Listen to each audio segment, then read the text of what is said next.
Ce soir, à quelques kilomètres du lac Victoria, une partie de chasse s'organise. La proie est presque invisible. Et pourtant, c'est l'espèce la plus meurtrière de la planète.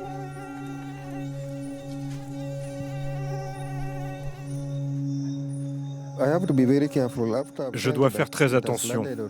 Une fois que je sens le moustique se poser sur moi, je dois l'éclairer avec ma lampe torche et le capturer tout de suite. Je dois être très attentif. Comme ça.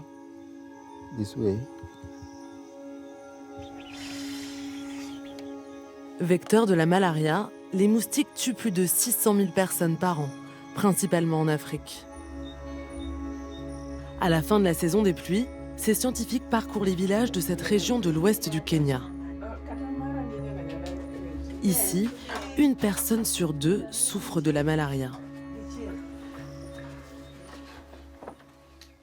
C'est Céline Omondi qui supervise la chasse cette nuit. Salut Charles, comment ça va? Alors, voyons voir. Après la collecte, on nourrit les moustiques avec du sucre pour qu'ils restent en vie. On a besoin qu'ils soient bien frais pour la dissection du lendemain. Cette chasse est risquée, alors toute l'équipe prend un traitement préventif.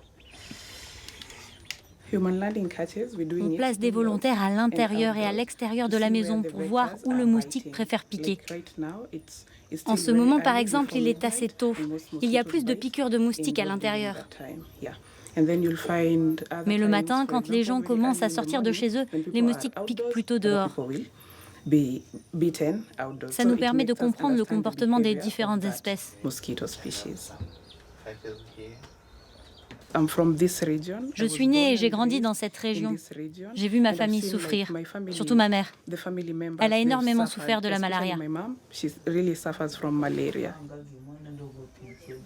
Fièvre, sueur froide, vomissements. Des symptômes familiers pour Francesca Atieno et sa famille.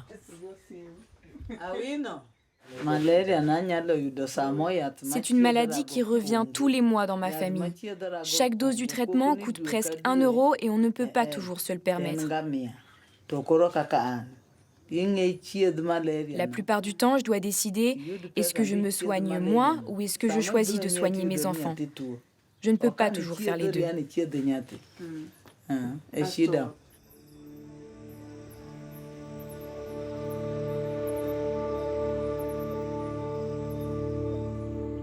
Et la situation pourrait s'aggraver dans l'ensemble du pays.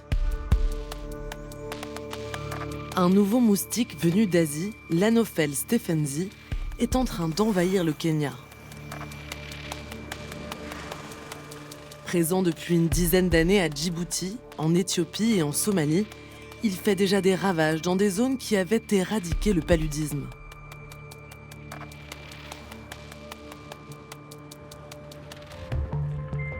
Le docteur Ochomo a été l'un des premiers scientifiques kenyans à tirer le signal d'alarme il y a 1 an. Depuis, ses équipes sont sur le pont pour suivre l'avancée du moustique dans le pays. Qu'est-ce que vous avez là?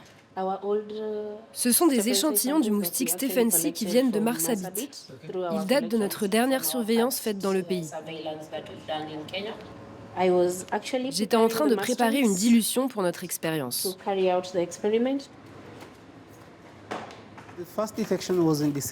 La première détection de ce moustique remonte à décembre 2022 à Marsabit et dans la région de Turkana, au nord du Kenya. Le stephensi est différent des espèces africaines pour plusieurs raisons. La première, c'est qu'il est très résistant aux insecticides. D'après les données qui nous parviennent de l'Éthiopie, il résiste à tout ce que nous avons en stock contre les moustiques en termes d'insecticides. Ensuite, il résiste aux fortes températures et en plus, il n'a pas besoin d'attendre la saison des pluies parce qu'il est capable de se développer dans des contenants artificiels.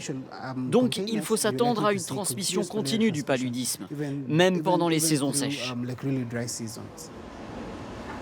Et les résultats qu'il reçoit sont clairs. Le nouveau moustique gagne du terrain.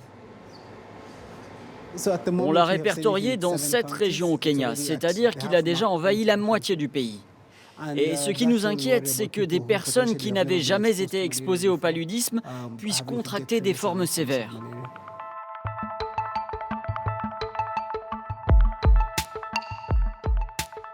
Avant que la situation ne devienne incontrôlable, Eric Ochomo et son équipe tâtonnent à la recherche de nouveaux outils de combat. Regarde, un vieux moustique. Un vieux moustique? On l'appelle comme ça car on peut voir qu'il s'est nourri avec du sang humain. Si la personne était infectée par la malaria, il peut à son tour transmettre le parasite. Plus le moustique est vieux, et plus il est dangereux. Grâce à la collecte et à la dissection, on peut répertorier les espèces de moustiques, leur comportement, leur localisation, leur âge, et on peut déterminer quel est le meilleur outil pour les combattre.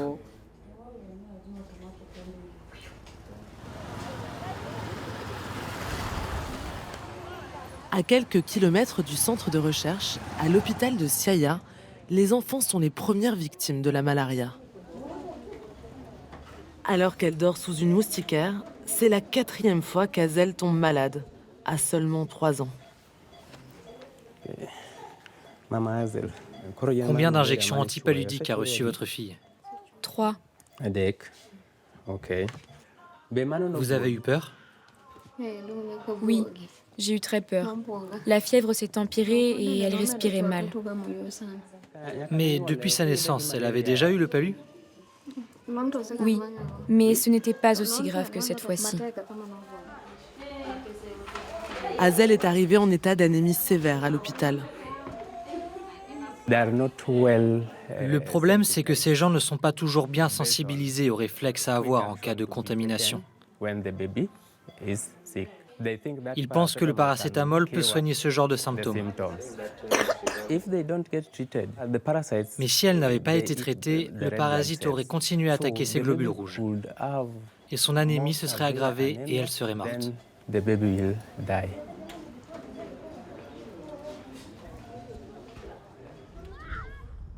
Dans ce coin du monde, dormir sous une moustiquaire n'est désormais plus suffisant. Car les scientifiques ont fait une découverte. Les moustiques sont en train de modifier leur comportement. Pour le docteur Eric Ochomo, c'est l'inquiétude numéro 1. Il pique désormais en plein jour. Pour étudier ses comportements, il élève sa propre colonie de moustiques, nourrie, logée. Le repas du jour, sang de vache.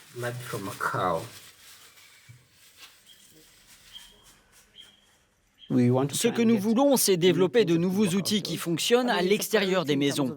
C'est une priorité. Sans cela, on va assister à des pics de transmission. Mais les moustiques semblent toujours avoir un coup d'avance.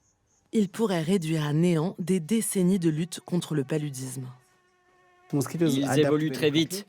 Pour assurer la reproduction de leur espèce, ils sont obligés de s'adapter aux outils qu'on utilise contre eux.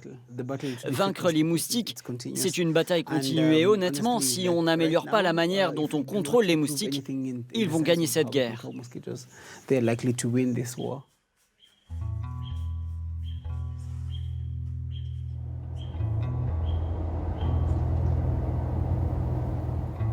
À 700 km en effet, ils sont peut-être déjà en train de gagner cette guerre.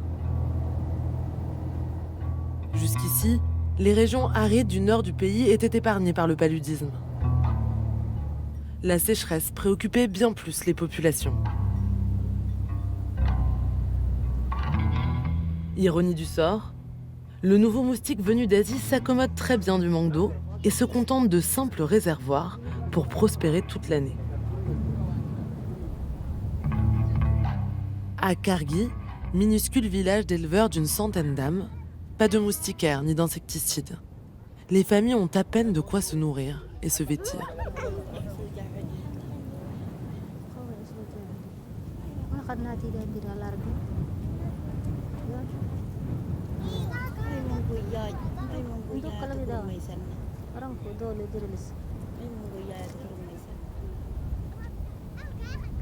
Ces femmes ont vécu le même drame l'année dernière. Leur fils était parti quelques jours à la recherche de pâturage pour leur troupeau.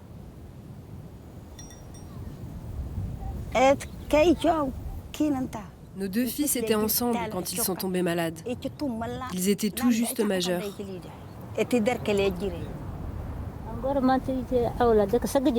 Quand on m'a appelé pour me dire que mon fils était malade, j'ai loué une moto pour le rejoindre dans les pâturages. Il vomissait sans arrêt et il avait les yeux tout jaunes.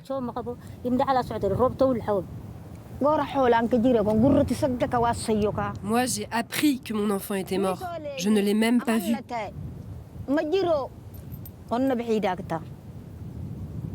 On m'a dit, ton fils est mort. C'est tout. C'est dur de me souvenir du jour de sa mort.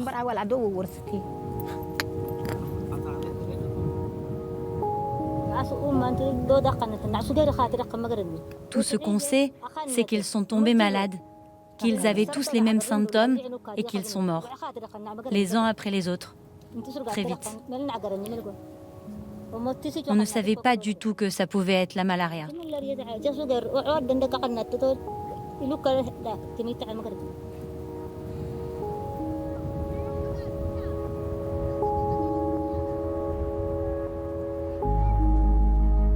Si les scientifiques ne parviennent pas à l'arrêter à temps, cette nouvelle espèce pourrait annoncer le retour du paludisme dans les grandes villes africaines.